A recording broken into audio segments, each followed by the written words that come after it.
వాళ్ళందరినీ పిలిపించి ప్రతి ఒక్కరిని ఆయన స్మరించుకున్నాడు. అది మిత్రధర్మం. అలాంటి సుగుణాలు కలిగిన వాడు రాముడు.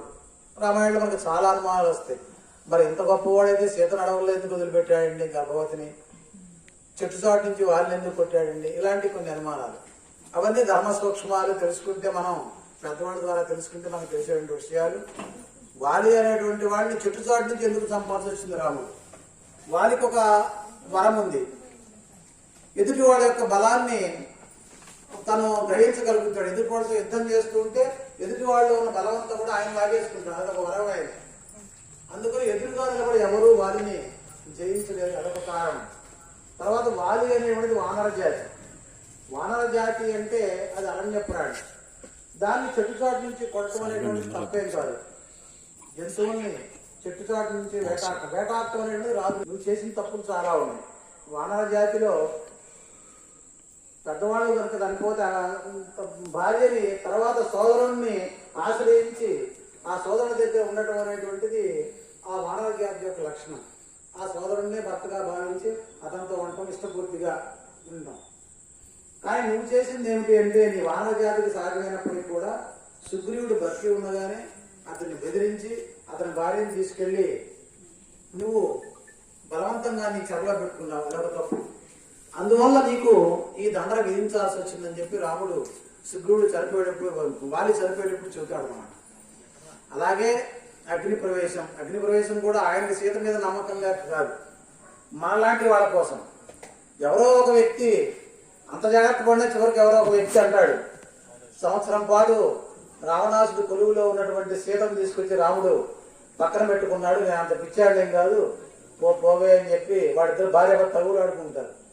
వల్ల నోరి మామాని పిల్లని అని ఆడు వాడుతూ ఉంటే, సూర్యగాడి ఇంటికాడ చూడలేదంటే నిన్న సినిమాలో పాటలు, లోక సినిమాలు, మాయదారి మాటలు ఆడతావా మాయదారికి ఉంటారు దాన్ని తిడుతూ ఉంటాడు. ఎది రాముడు అంటే వాడిని కాదు, అది ఎవరో చేరవేస్తాడు రాముడికి. ఇలాంటి ప్రమాదం జరుగుతుందని ఆయన ముందు జాగ్రత్త పడ్డాడు. అగ్ని ప్రవేశం చేస్తే అది పవిత్రత లోకానికి తెలుస్తుందని. కానీ కూడా ఏ ఒక్క వ్యక్తి కూడా రాజుని విమర్శించకూడదు. రాజులో ఏ అవలక్షణము కనపడకూడదు ప్రజలకి. అలాంటి నియమాలు ఉన్నవాడు కాబట్టి ఆవిడ్ని అరణ్యాల్లో వదిలిపెడతాడు. మరి అరణ్యాల్లో వదిలిపెట్టడం గర్భవతిని పాపం కదా అంటే, అది ఆవిడ స్వయంగా కోరుకున్న కోరిక. సీత అరణ్యవాసం అయిపోయి తిరిగి వచ్చేటప్పుడు సీతను అడుగుతాడు రాముడు, నీ కోరిక ఏంటని. నాకు మళ్ళీ ఒకసారి కొన్నాళ్ల పాటు వెళ్ళి ఆ ముళ్ళ సాహచర్యంలో ముడిపట్టుల దగ్గర నాకు ఆ అడవుల్లో ప్రశాంతమైన వాతావరణం గడపాలి ఉందండి అని చెప్పి కోరుకుంది. గర్భవతిగా ఉన్న ఆవిడ కోరుకున్నప్పుడు తీర్చడం అనేటువంటి భర్త ధర్మం. గర్భవతులుగా ఉన్నప్పుడు ఏ కోరికైనా తీరుస్తారు తల్లిదండ్రులు. ఏమన్నా నీకేమైనా తినాలంటే చెప్పమ్మా చేసి పెడదామని అడుగుతూ ఉంటారు. అలా అయితే సుఖప్రసవం అవుతుందని ఒక నమ్మకం. అలా ఆ పద్ధతిలో ఆలోచించినప్పుడు రాముడు సీతను వదిలిపెట్టడం అనేటువంటి తప్పు కాదని చెప్పి పెద్దవాడు చెప్తున్నారు. ఇట్లా రాముడి యొక్క గుణగణాలు మనం చెప్పుకుంటే, ఆయన ఏ సందర్భంలో కూడా ధర్మాన్ని మీరి ప్రవర్తించలేదు. అలాంటి మా రాముడు ఈరోజు ఇక్కడ వధువు కోసం చూస్తున్నాడు.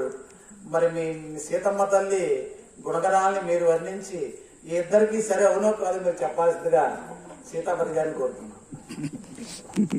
అడిగేందుకు మీరు, చెప్పేందుకు నేనునా? సీతాపతి గారండి మీరు చెప్పాలి. ఆయన ప్రార్థనే నా గురించి ఇంకా చేసి ఇచ్చేది. నేను చెప్పేదేంటి? వైదేహీ సహితం సురద్రుమతలే కైమే మగామండపే మధ్యే పుష్పకమాసనే మణిమయే పరివృతం రామం భజే శ్యామలం. సకల గుణాభిరాముడైనటువంటి హనుమత్ సీతా లక్ష్మణ, మీరు చెప్పిందని హనుమత్ సీతా లక్ష్మణ సమేతుడైనటువంటి సీతారామచంద్ర స్వామి వారి ముందుగా ఏం చేస్తాం? పెళ్లి ఎవరికి చేస్తాం? పిల్లాడికి చేయాలి. పిల్లాడికి చేయాలంటే పిల్ల కావాలిగా. ఆ పిల్ల ఎక్కడున్నదో వెతుక్కొచ్చుకోవాలి. వెతుక్కు రాకుండా పెళ్లి ఒక పిల్లాడికి ఏం చేయలేం కదా. సరైనటువంటి పిల్లవాడిని వెతుక్కోవాలి. ఇదే ఇప్పుడు చెప్పారు కదా, పండితుల వారు చెప్పారు కన్యావరణాలు అని. గురుణీధ్వం. కాబట్టి వెతుక్కురమ్మని. అదే మనం ప్రతి ఇంట ప్రతి శుభకార్యం సందర్భంగా చేసుకునేటటువంటి సత్యనారాయణ స్వామి వారి వ్రత కథలో కూడా మీరు ఈ విషయం వింటారు. ఆ వైశ్యుడు కూతురికి పెళ్లి చేయటం కోసం ఒకటి పంపించాడు వెతుక్కురామని. ఆచార్య గారు తొందరపడుతున్నట్టున్నారు. వారు అడిగిన ప్రశ్నకి సమాధానం చెప్పలేదు, ఇంకా ఆలస్యం అవుతుందని మాట్లాడుతున్నారా? దూరం రాసిన మీరు కలుపుకోండి, దగ్గర కలుపుకోండి, మాతో సంబంధం పెట్టుకోండి. ఇప్పుడు మీరు చేసేది ఏంటి? ఉల్లిపాయలు చేయకపోతే రావడానికి పెళ్లి కదా. అదే మన కోసం, వాళ్ళ కోసం కాదు. అది అందుకే ఈ లోకాలని రక్షించడం కోసం జరిగేటటువంటి సీతారామ కళ్యాణం. ఆ కళ్యాణం కోసం మనమందరం ఎదురు చూస్తూ అవసరమైన పనులన్నీ చేస్తూ, దేనికి ఈ కార్యక్రమం చేయటం అంటే కూడా స్మిన్లోకే సంప్రతంలోకే ఎన్ని 16 గుణాలు ఉన్నాయిట. గుణ సంపన్నులమై ప్రవర్తించాలి అని. ఎందుకు సుగుణాలు లేకపోతే దుర్గుణాలు ఉంటే నష్టం ఏమిటి? వాళ్ళు తింటున్నారు, తిరుగుతున్నారు. చుట్టుపక్కల అన్ని ప్రాంతాలకి కూడా అది వెదజల్లుతుంది. ఎక్కడెక్కడున్న వాళ్ళు అబ్బా ఎంత చక్కని వాసన వస్తున్నది, ఈ గాలి ఎక్కడి నుంచి వస్తుందో కానీ చాలా హాయిగా అనిపిస్తోంది అనుకుంటారు. అదే ఎక్కడైనా ఒక దుర్గంధాన్ని వెదజల్లేటటువంటి వస్తువు ఉన్నదనుకోండి, ముక్కులు మూసుకొని పరుగులు తీసుకోవడం ఉంటుంది. ఆఖరి వాళ్ళందరినీ ఒక గ్రూప్ చేస్తాడు. కాస్త మధ్యస్థంగా ఉండేవాడిని ఒక గ్రూప్ చేస్తాడు. ఎందుకు చేస్తాడు? బాగా చదువుకునేవాడికి అంతరాయం కలగకూడదు. వాడి చదువుకి, వాడి స్థాయికి. మన సమాజంలో అందరూ బాగున్నప్పుడు మిగిలిన వాళ్ళు కూడా బాగుంటారు. నేను బాగుండాలి, మిగిలిన వాళ్ళంతా బాగుంటే నేను బాగుండగలుగుతాను. నేను ఒక్కడే నీతి పన్నాలు వల్లిస్తుంటే మిగిలినటువంటి వాళ్ళు రాళ్ళు తీసుకొడుతుంటే నేను బతకలేను. అట్లా నీతి ధర్మం మనం చెబుతాం, కానీ ఆచరణకి చాలా దూరంగా ఉంటాం. అప్పుడు ఇంకా నీతి ఎక్కడుంది, ధర్మం ఎక్కడుంది? అట్లాగే ఉండాలి అనే ప్రయత్నం చేయాలి. అప్పుడు సమాజం తనంతట తానుగా సంస్కరించబడు. అంటే ఒక మానవుడిగా జన్మించాడు. ఒక మానవుడిగానే తన జీవితం పూర్తిగా గడిపాడు. ఎక్కడా నేను భగవంతుడిని అని ఎవరికీ ప్రదర్శించరా. ఎవరికీ కూడా నేను భగవదంశతో పుట్టాను అని చెప్పలా. ఒక మానవుడు ఏ విధంగా ప్రవర్తించాలి, ఏ సందర్భంలోనైనా సరే, ఎవరితోనైనా సరే, తల్లిదండ్రులతోనా, అన్నదమ్ములతోనా, భార్యతోనా, లేదు తన రాజ్యంలో ఆ రామచంద్రుడి యొక్క సుగుణాలను మనం తెలుసుకోవడం, ఆ విధంగా మనం కూడా ప్రవర్తించడం అనేది చాలా అవసరం. అందులో ఈరోజు ఉన్నటువంటి సమాజంలో ఎంత నీతివంతమైన ప్రవర్తన ఉంటే అంత సుఖంగా బతకగలుగుతాం. కాబట్టి శ్రీరామచంద్రుడి యొక్క గుణగణాలని మనం స్మరించుకోవడం అనేది చాలా అవసరమైన సంగతే. అయితే విశ్వామిత్రుడు ఆయన లోక శ్రేయస్సుని కోరేటటువంటి వాడు. విశ్వానికే మిత్రుడు ఆయన, మొత్తం విశ్వానికే మిత్రుడు. అందుకే విశ్వామిత్రుడు. ఆయన అసలు మొదటి పేరు అది కాదు. ఆయన బ్రహ్మర్షి అయిన తర్వాత విశ్వామిత్రుడు అయినాడు. అది ఉన్నటువంటి సాంప్రదాయం అవన్నీ వాటిని అన్నింటినీ అనుసరించిన తర్వాత కూడా పెళ్లి గురించి మాట్లాడాలి అంటే ఈయన విశ్వామిత్రుడు ఏమి చెప్పలా జనక మహారాజుకి. ఈ రాముడు అట్లాంటి వాడు, ఇట్లాంటి వాడు. శ్రీరాముడు యొక్క కులగురువు వశిష్ఠ మహర్షి వచ్చాడు. జనక మహారాజుకి తెలియజేసినటువంటి వాడు వశిష్ఠ మహర్షి. అటువాడికి మా అమ్మాయికి అబ్బాయిని చూడు అంటే వాడు ఏం తీసుకొస్తాడు? వాడికి తోచిన వాడిని తీసుకొస్తాడు తప్ప మీ అమ్మాయికి తగినటువంటి వాడిని వాడు తీసుకురాలేడు. వాడికి తెలిసింది అంతవరకే. కాబట్టి మనం ఒక పని పురమాయించేటందుకు కూడా ఆ స్తోమత ఉన్నవాడిని, తగిన వాడికి మాత్రమే ఆ పని అప్పచెప్పాలి. అదే ఆ కృష్ణావతారంలో రుక్మిణీదేవి ఒక బ్రాహ్మణుడిని పంపిస్తుంది, అగ్నిద్యోతుడు. ఆయనకి చెప్పి పంపిస్తుంది, అయ్యా శ్రీకృష్ణుడు ఆయన చూసిన అని అగ్నిద్యోతనుడికి చెప్పి పంపిస్తుంది. ఆయన రావడం ఆలస్యం అయితే ఆయన బాధపడుతుంది కూడా. ఆయన చాలా అగ్నిద్యోతుడికి గరుడాపుసురుడికెను నడుమ మార్గశ్రాంతుడై చిక్కెను విని కృష్ణుడికి తప్పుగా తలచెను. అసలు ఇది కాదా పద్యం అంటే కూడా ఆయన ఎందుకు తెలిసాడు? ఎక్కడన్నా మధ్యలో ఆయాసం వచ్చి పడిపోయినాడా అని కూడా ఆలోచిస్తుంది. ఆమె ఎంచుకున్నటువంటి వ్యక్తి సరైనటువంటి వాడే. ఎట్లాంటి వాడు అంటే అగ్నిద్యోతనుడు కృష్ణుడు యొక్క మందిరంలోకి వెళ్ళిపోయినాడు నేరుగా. సాధారణమైనటువంటి వ్యక్తులు ఆ భగవంతుడి మందిరంలోకి ప్రవేశించగలుగుతారా? ఆయన రాజు. అట్లాంటి వాడి దగ్గరికి వెళ్ళిపోగలిగాడంటే కూడా సరైనటువంటి విషయాలను ఎంపిక చేసుకుని ఆ విధంగా మనం ప్రవర్తించాలి అనే దానికోసం ఇవన్నీ చెప్పుకుంటున్నాం. అయితే మీరు సంధించినటువంటి ప్రశ్న ఏమిటి?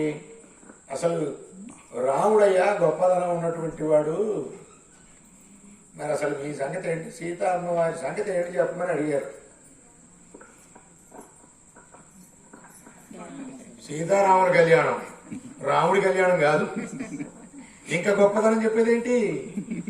సీత అనే పేరు లేకపోతే రాముడు లేడు. ఆయన అగ్ని పరీక్ష పెడితే పెట్టాడు కాక, అగ్ని ప్రవేశం చేసినా కూడా చెక్కు చెదరకుండా అంత చక్కని రూపంతో, స్ఫురత్ రూపంతో అమ్మవారు బయటకు వచ్చింది అంటే సాక్షాత్తు మహాలక్ష్మి. అట్లా ఎట్లా చెప్తా, దేవుడు రాముడు అంటారు. రాముడు దేవుడే, కానీ ఆ అమ్మవారు శక్తి. శక్తి లేని దేవుడు ఏం చేస్తాడు? శక్తితో కూడినటువంటి దేవుడు ఏమైనా చేస్తాడు. కాబట్టి సీత అమ్మవారు ఒక శక్తి. ఆ శక్తి పేరుతోనే రాముల వారి పేరు సుప్రతిష్టమైంది. కాబట్టి అంత సుప్రతిష్ఠితమైన సీతారాముల కళ్యాణం రేపు చేసుకోబోతున్నాం కాబట్టి లేదు అని నేను అనుకుంటున్నా. మరి ఇంకేమైనా మీకు సందేహాలు ఉంటే చెప్పండి, సిద్ధంగా ఉన్నాం. సంతోషం. సీతాపతి గారు చక్కని సందేశాలు చెప్పారు.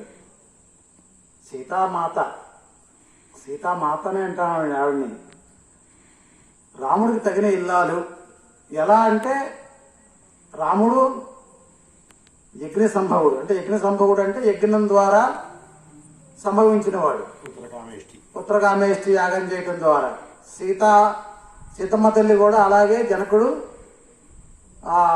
యాగం చేసేటప్పుడు భూమిని దున్నుతున్నప్పుడు ఆ భూమిలో నుంచి పుట్టాడు ఉంటాడు. ఇద్దరు కూడా పుట్టుక దగ్గర నుంచి కూడా ఇద్దరు ఒక స్థాయి కలిగినటువంటి వాళ్ళు, ఇద్దరు సమానమైనటువంటి అర్హత కలిగిన వాళ్ళు. వివాదంచ సమయోహో శోభతే అని వివాదం కానీ వివాహం కానీ సమౌజ్యాలు ఉండాలి. మనతో సమైన వాళ్ళని చూసుకోవాలి. కానీ మనం దిగువ స్థాయిలో ఉండి ఎక్కడో ఉన్నటువంటి అంతస్తులో ఉన్న వాళ్ళని ఆడపిల్లని తెచ్చుకోవడం అనేది మంచి పద్ధతి కాదు. అలా అని మరి కిందకి వెళ్ళకూడదు. ఎందుకంటే ఎప్పుడో వస్తాయి ఇవి. కాలం చల్లగా ఉండటం కోసం దాన్ని సమంగా ఉండాలని చెప్తూ ఉంటారు.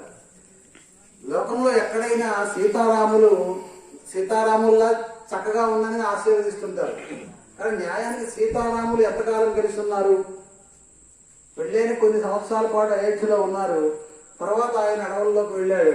అడవుల్లోకి వెళ్ళి 12 సంవత్సరాలు 13 సంవత్సరాలు 13వ సంవత్సరంలో ఆవిడ్ని రావణాసుడు ఎత్తుకెళ్ళిపోయాడు. సంవత్సరం పాటు అక్కడే ఉంది. తర్వాత మళ్ళీ తిరిగి వచ్చారు. సంవత్సరం అయిపోయిన తర్వాత యుద్ధం జరిగింది, తిరిగి వచ్చారు. మళ్ళీ కొంతకాలం ఉన్న తర్వాత మళ్ళీ తీసుకుని అడవుల్లో వదిలిపెట్టాడు. అక్కడి నుంచి ఆవిడ భూమిలోకి ఎక్కడ ఉన్నారు వాడు కలిసి. మన సీతారాముల్లాగా కలిసి ఉండాలి అంటారు ఆచరిస్తుంటారు. ఎట్లా అంటే వాళ్ళు ఎక్కడైనా ఉండనివ్వండి, వాళ్ళు వాళ్ళ మనసుల్లో ఒకరికొకరు దూరం లేదు. సీత మనసులో రాముడు కానీ రాముడి మనసులో సీతమ్మ తల్లి కానీ వాళ్ళు ఎక్కడ కూడా వాళ్ళు ఏనాడు మర్చిపోయిన వాడు కాదు. అందుకనే వాడు అట్లా ఉండాలి, భార్యాభర్తలు మనసా వాచ కర్మణ కలిసి ఉండాలి అని చెబుతారు. ఆ రకంగా కలిసి ఉండాలి కాబట్టి సీతారాముల్లాగా ఉండండి అని చెప్పి ఆశీర్వదించడం జరుగుతూ ఉంటుంది.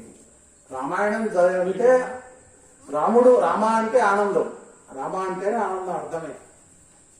ఆనంద స్వరూపుడు రాముడు. రావణాసురుడు అంటే రావణ అంటే ఏడుపు. రావణాసురుడు అసలు పేరు కాదు. వాడు ఇప్పుడు ఒకసారి కైలాస పర్వతాన్ని పైకి లేపితే శివుడు కాలితో నొక్కేస్తాడు. ఆ పర్వతం కింద చేతులు కాళ్ళు పడి వాడు పేదగా ఏడుస్తాడు. రావం అంటే ఏడుపు అనమాట. వాడు ఏడిపించేవాడు వాడు ఏడుస్తాడు, నన్ను ఏడిపిస్తాడు రావణాసుడు. రాముడు తన ఆనందంగా ఉంటాడు, అందరినీ ఆనందింపజేస్తాడు. అందుకని ఆనందంగా ఉన్నవాడిని చెడుని నిర్మూలించడమే రామాయణం యొక్క అంతరార్థం. చెడు నిర్మూలించడం, ఆఖరికి పట్టాభిషేకం నుండి పరిపూర్ణమైనటువంటి స్వరూపం రాముడిది. ఆ రూపాన్ని మన ఇంట్లో ఉండి ప్రార్థన చేసుకోవడం చాలా మంచిదని పెద్దవాళ్ళు చెబుతూ ఉంటారు. కష్టాలని తీరిపోయి తిరిగి రాముడు మళ్ళీ అడవి వచ్చిన తర్వాత పట్టాభిషేకంలో ఉన్నట్టు ఆ పట్టం ప్రతి వాళ్ళ ఇళ్లలో ఉండేది పూర్వకాలం. రామ పట్టాభిషేకం ఇంట్లో ఖచ్చితంగా ఉండాలి ఆ ఫోటో అని చెబుతూ ఉంటాను అన్నమాట. లేనివాడు పెట్టుకోండి. రోజు ఒకసారి అలా పట్టాభిషేకంతో ఉన్నటువంటి రాముడిని స్మరించుకుంటే అది చాలా విజయం కలుగుతుంది కార్యక్రమాల పట్ల అని చెప్పి పెద్దవాడు చెబుతూ ఉంటారు. ఇలా సీతారాములు ఒకరికొకరు సరైన వాళ్ళు, ఒకరికొకరు. ఈయన శివధనుస్సుని ఎక్కువ పెడితే ఆవిడ శివధనుసుని చిన్నతనంలోనే పక్కకి నెట్టేసి అని మనకి కథలు చెబుతూ ఉంటారు. అంత బరువైన శివధనుస్సుని కొన్ని వేల మంది తీసుకొస్తారు రాముడి దగ్గరికి శివధనుస్సుని ఎక్కువ పెట్టడానికి.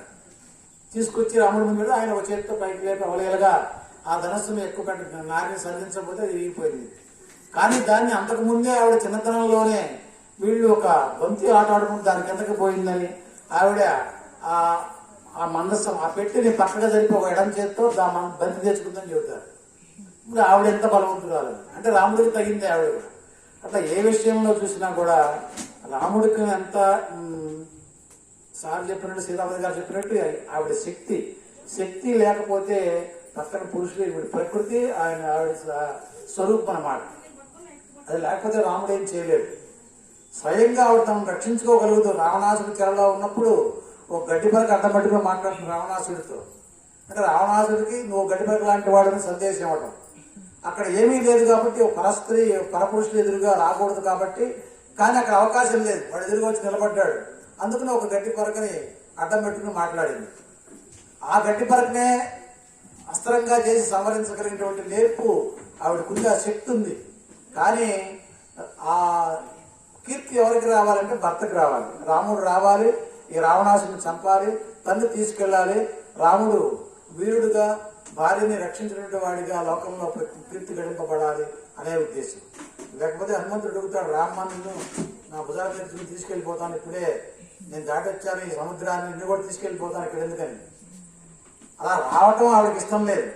నేను రావటం, నేను వస్తే నువ్వు తీసుకెళ్తే మా ఆయన గొప్పతనం ఏముంటుంది, ఎవరో తీసుకెళ్ళాలి వాళ్ళు వదిలిపెట్టారు అంటారు కదా. మా ఆయన రావాలి, ఈ రావణాసుని చంపాలి, ప్రతీకారం తీర్చుకోవాలి, నన్ను తీసుకెళ్ళాలి. అందుకని ఒక 4 రోజులు గడువులో తీసుకురమ్మని చెప్తుంది. అలాగే వెళ్ళారు. ఇట్లా ఏ విషయంలో చూసినా రాముడు సీతారాముడు వీళ్ళిద్దరు విడదీయరానటువంటి జంట. అట్లాగే రుక్మిణి కృష్ణులైనా లక్ష్మీనారాయణులైనా ఎవరైనా సరే వాళ్ళు ఆది దంపతులు. వాళ్ళ కళ్యాణం మన కోసం. మామూలుగా మానవ కళ్యాణంలో మాంగళ్యం తంతున మమ జీవన హేతున అని మంత్రం చెబుతారు పెద్దవాళ్ళు. నా కోసం